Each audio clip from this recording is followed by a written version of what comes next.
Bueno, muy bien, 9 de la mañana, 17 minutos. Es un gusto recibir esta mañana al prosecretario de la Presidencia, Juan Andrés Roballo, para hablar de todos los temas políticos. De hecho, Roballo ha lanzado su candidatura a diputado por el espacio 427. Vamos a hablar de estos y de otros temas. Juan Andrés, ¿cómo te va? ¿Qué tal? Buen día. Gracias por acompañarnos. No, gracias por la invitación. Bueno. Saludos a la audiencia. Lo primero que quiero preguntarte, que tal vez salga un poco de lo que es la campaña política, es esto que hemos estado noticiando esta semana en el batallón número 13. Estuviste en el lugar junto al ministro de Defensa. ¿Qué reflexión se puede hacer de esta nueva instancia que se da en el marco de la búsqueda de detenidos desaparecidos? Bueno, para empezar, hoy es el Día Internacional del Detenido Desaparecido, 30 de agosto. Por lo tanto, vaya un saludo y la renovación del compromiso del Estado uruguayo, del gobierno, en persistir en esta política que tiene que ver con un imperativo jurídico, pero sobre todo con un imperativo ético y una deuda con familiares, pero también con toda la sociedad que clama por el esclarecimiento de esas situaciones. Sí, estuvimos ahí. Son años de trabajo, de ansiedad, de desencuentros, de encuentros. Y bueno, si bien entendemos que necesitamos más y mejores resultados, este es un hito muy importante que prueba la necesidad de persistir en esta política de búsqueda de las personas detenidas desaparecidas y también de alguna manera ratifica el esquema de trabajo que se venía diseñando y también nos impulsa a presentar esta política pública hacia el futuro y por eso remitimos al Parlamento un proyecto de ley que encomienda a la Institución Nacional de Derechos Humanos para que no quede al arbitrio o a la decisión del Poder Ejecutivo del momento que sea, del color que sea, la política pública en esta materia. Y bueno, esperamos que todos los partidos lo acompañen en el Parlamento porque hemos escuchado expresiones en estos días que bueno, nos alientan a pensar que van a acompañar todos los partidos esta propuesta. ¿Qué ha dicho el presidente? ¿Has tenido oportunidad de hablar con el presidente sobre este caso puntual del 13? Sí, claro, lo informamos inmediatamente. Él sigue de cerca todas las instancias. Nos pidió cautela, pero a la vez presencia y trabajo para afirmar este esquema que implica muchas cosas. Lo que vemos hoy es eso, pero atrás hay una cantidad de cosas, de definiciones político-institucionales que hacen posible esto. Entonces, él está muy atento a eso. No olvidemos que el presidente Vázquez en su discurso de Asunción el 1 de marzo del 2005 dijo: vamos a entrar a los cuarteles en busca de las personas detenidas desaparecidas. Es decir, es algo que tiene incorporado el programa del Frente Amplio y también el presidente Vázquez tiene una especial atención y un especial énfasis en este tema. Roballo ayer estuvo Chargoña aquí en Estudios y señalaba que hubo como un impas entre los últimos hallazgos y este. ¿Qué pasó en esos años? ¿Qué información se tiene desde Presidencia al respecto? Hubo un cambio de gobierno, obviamente estuvo Vázquez, Mujica Vázquez. Bueno, yo no puedo hablar sobre el periodo anterior, en donde hubieron hallazgos también. Y sé, también me consta que no hubo una política de dejar de persistir en la búsqueda, no. Estas cosas requieren un impulso permanente. Inversión, renovación de convenios con la universidad, hasta compramos una retroexcavadora para no tener dificultades con los operadores, con las contrataciones, etc. Es un camino permanente que también se relaciona con las posibilidades de obtener información y el análisis científico y técnico para poder llegar a los restos de detenidos desaparecidos, que en este caso tenemos que esperar, obviamente, el informe de los técnicos para estar seguros de que es así, aunque todo indica que es así. Por las características del Por las características.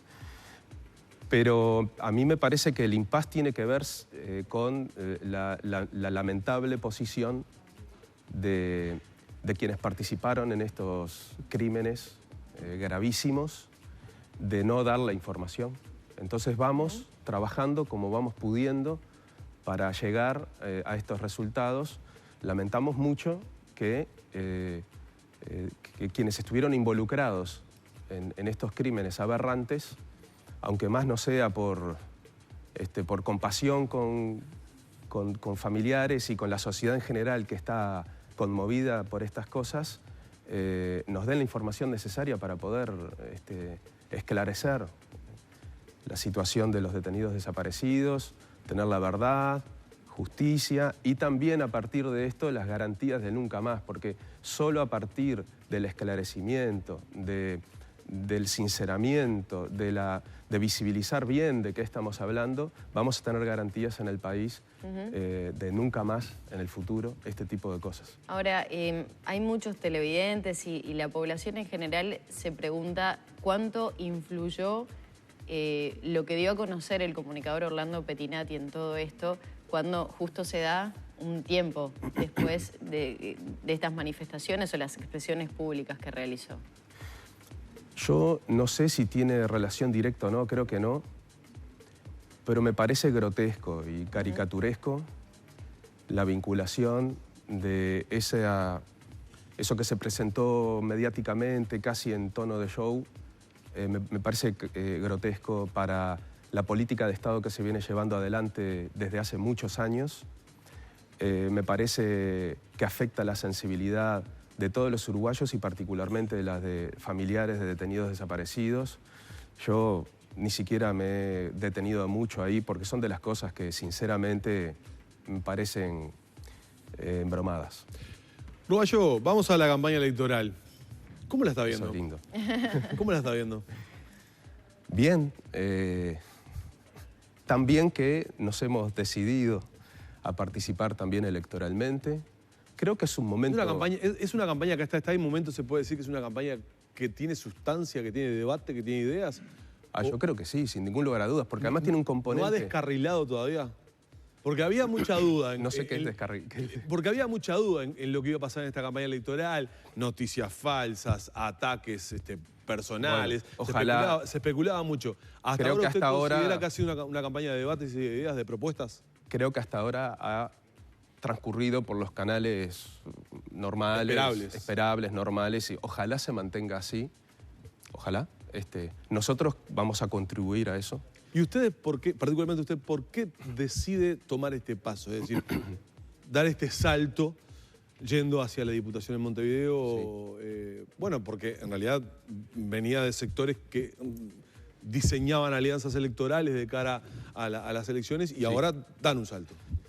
Bueno, porque creemos que el momento histórico lo amerita y nos lo exige.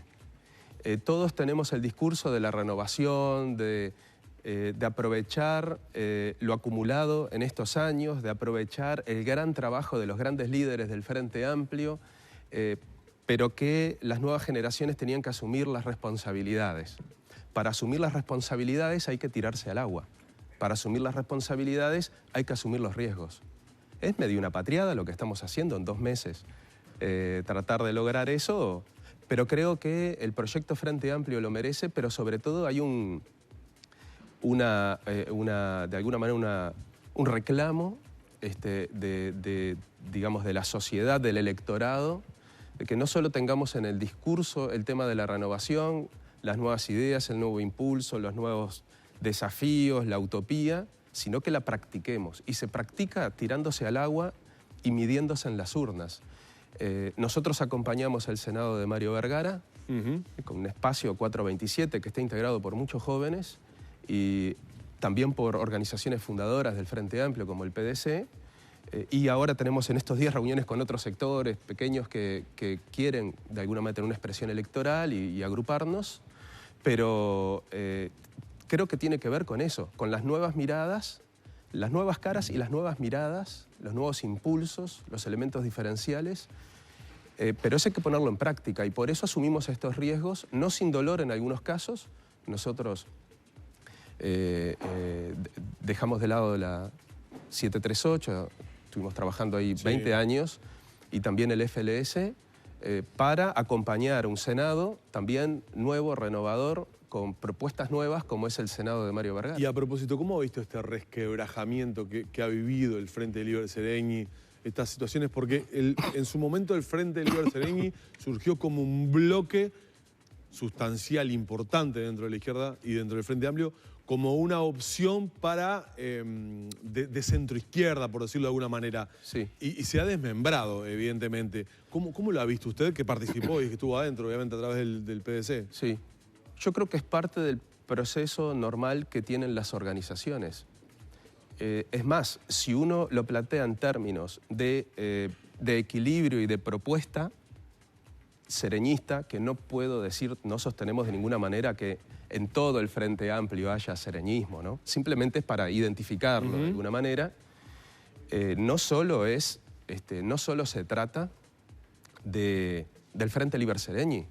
Hay diferentes organizaciones, diferentes dirigentes que hoy están en un espacio que podría agruparse dentro de un mismo sublema.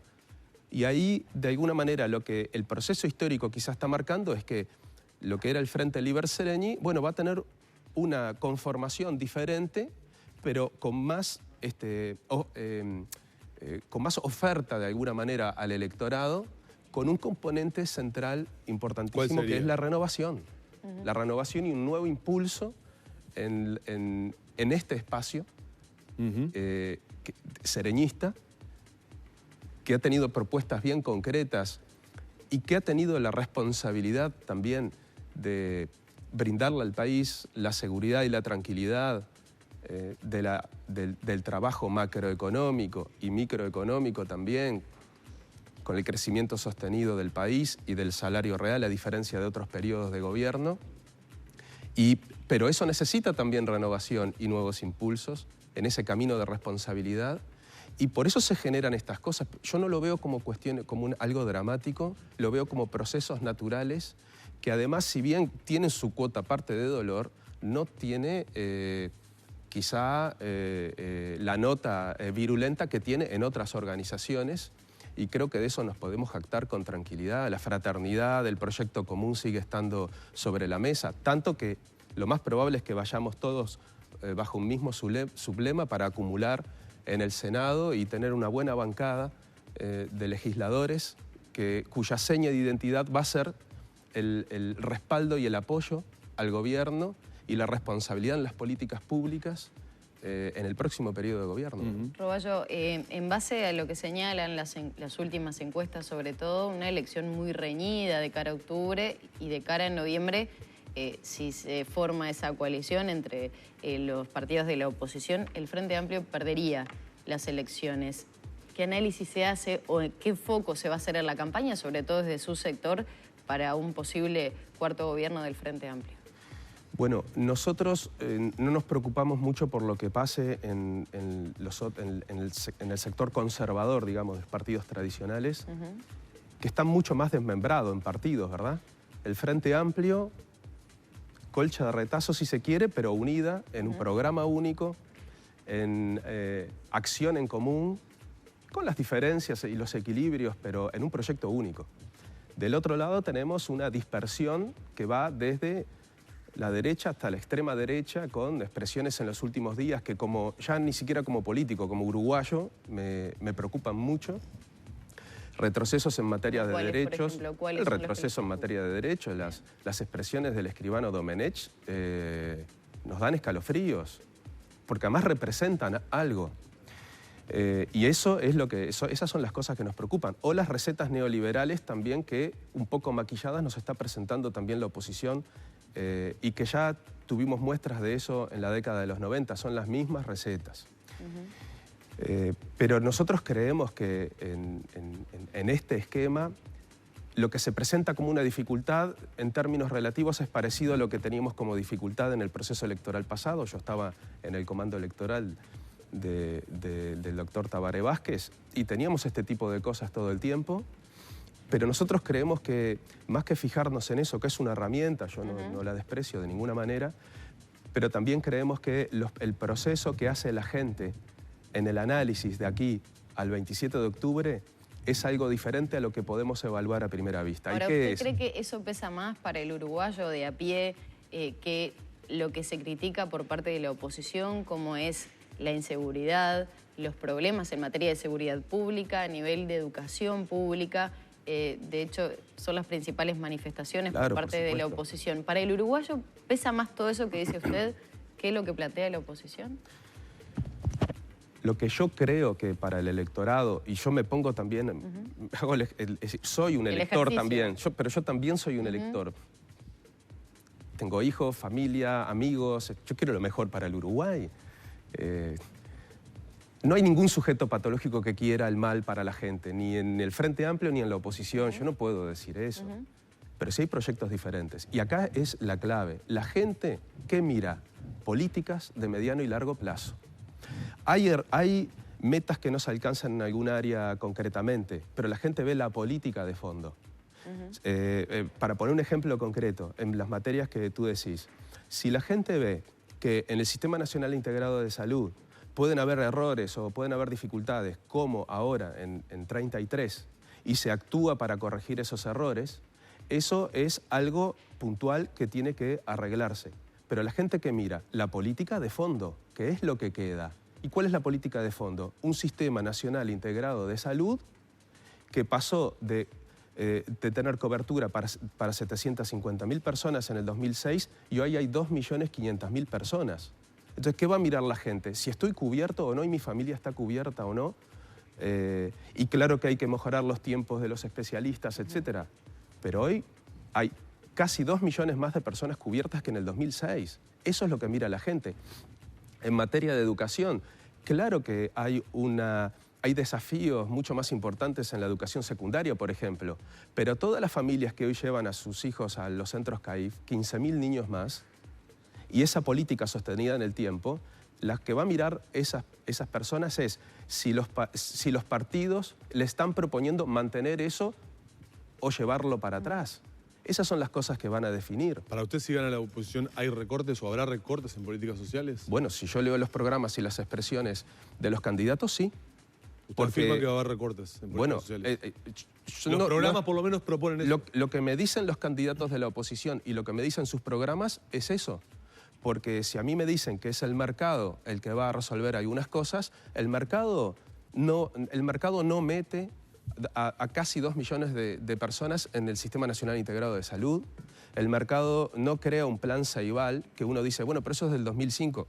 Pero hoy están compitiendo la transformación en la vida de las personas se fue dando en todo este momento y hoy tenemos gurises compitiendo en el exterior de Caraguatá. Es decir, ya no tienen el límite de su pueblo, ni siquiera de su departamento, ni siquiera del país. Eso es un proceso de transformación de la realidad y de oportunidades para la gente que tiene que ver con políticas de Estado sostenidas. Eso, el mercado y las propuestas neoliberales que se están haciendo maquilladas, pero que son las mismas, no lo resuelven porque ya no lo hicieron. ¿Cómo vio el anuncio del exministro Kramerman que se aleja del Frente Amplio? Yo lo vi anoche eso.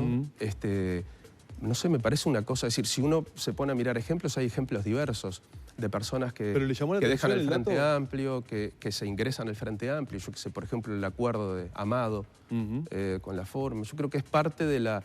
Si vamos para atrás, vamos a encontrar siempre ese tipo de movimientos que muchas veces tienen que ver quizá con cosas que no están tan a la vista, pero eso es una cuestión personal del exministro que yo no tengo derecho a juzgar. Roballo, estábamos hablando de la campaña electoral proyectándose de cara a lo que será octubre, noviembre, pero también hoy por hoy su cargo es de prosecretario de Presidencia de la República, una persona muy cercana al presidente Vázquez. ¿Cómo lo ha visto estos días? ¿Cómo lo ve de ánimo? ¿Cómo lo ve a nivel de salud? Más allá de lo que él ha manifestado, ayer hizo declaraciones públicas, tal vez se lo notó con la voz un poquitito más afectada de lo habitual. El presidente Vázquez no dejó de trabajar nunca. Las sesiones de Consejo de Ministros que hemos tenido, todo lo hemos visto enérgico. Entero. Enérgico. Obviamente que ha estado con una afectación, la tristeza está presente allí. Pero el presidente Vázquez es un rebelde, dispara para adelante. quizás de las personas que yo conozca que ha afrontado y superado las pruebas más importantes en la vida y sinceramente yo me siento un privilegiado poder trabajar al lado de una persona que nos muestra a todos los uruguayos lo que es la entrega por el país y su gente, a pesar de las dificultades personales gravísimas y vitales. Tenemos un presidente que entrega todo, todos los días, y creo que eso trasciende incluso el Frente Amplio y trasciende el proceso electoral. Me parece que eso quizá hay que decirlo. No podemos encerrar al presidente Vázquez, no correspondería, encerrarlo en el Frente Amplio y en este proceso electoral. El presidente Vázquez trasciende en la vida del país al Frente Amplio y al proceso electoral ya es un capital del país, con las simpatías y también quizá con las antipatías que puede generar una personalidad de estas características, pero creo que su figura, su vida, sus acciones ya forman parte del patrimonio de la nación, ya no son ni siquiera solo del Frente Amplio. Y yo qué sé, para mí, en lo personal, es una pregunta medio personal, yo me aprovecho sanamente todos los días de eso, porque realmente es algo que uno se maravilla, uno dice, ¿de dónde sale tanta energía? Porque hay que salir adelante de eso. Y estas ojeras que trataron de disimular ahora hablan de eso, del trabajo permanente que tenemos con él a la cabeza. No hay un tema que no esté él a la cabeza, dando indicaciones, resolviendo, como siempre. Más allá de esta incursión electoral, ¿lo va a acompañar hasta el final del periodo de la prosecretaría? Sí, eso fue algo que analicé, ¿verdad? Porque tenía que definir si podía con las dos cosas. Por eso, entre otras cosas, soy candidato en Montevideo y como diputado de Montevideo. Para circunscribir acá. Para circunscribir aquí y después del trabajo... en las noches, en vez de ir a las reuniones, hacer campaña política. ¿Quién lo va a acompañar? Restamos horas en la cierre familia. le quiero preguntar eso que tenía una pendiente. ¿Quién lo va a acompañar? ¿Quién lo va a acompañar? A usted, ¿quién lo va a acompañar en la incursión política? ¿Hay alguna figura que va a estar o es renovación nueva? Bueno, las figuras que puedan irse, las figuras que están en el entorno y porque hay que respetar ahí mucho también, porque algunas son públicas y hay que respetar eso un poco. Las figuras son todas siempre de renovación y nuevas. Y en ese sentido hemos recibido muchos apoyos, expresiones de acompañamiento, pero nosotros en eso queremos ser cuidadosos. Quizá más adelante en el proceso electoral o con la integración de las listas se pueda ver, pero somos humildes. Tampoco es que tengamos una avalancha de... Esa es la verdad, somos humildes. La 427 impresa, entonces. Pero va a ser humilde. Gracias, Roballo. Mucho gusto. Muy amable. Cerramos la entrevista por acá con el prosecretario de la Presidencia y candidato a la Diputación por Montevideo, Juan Andrés Roballo.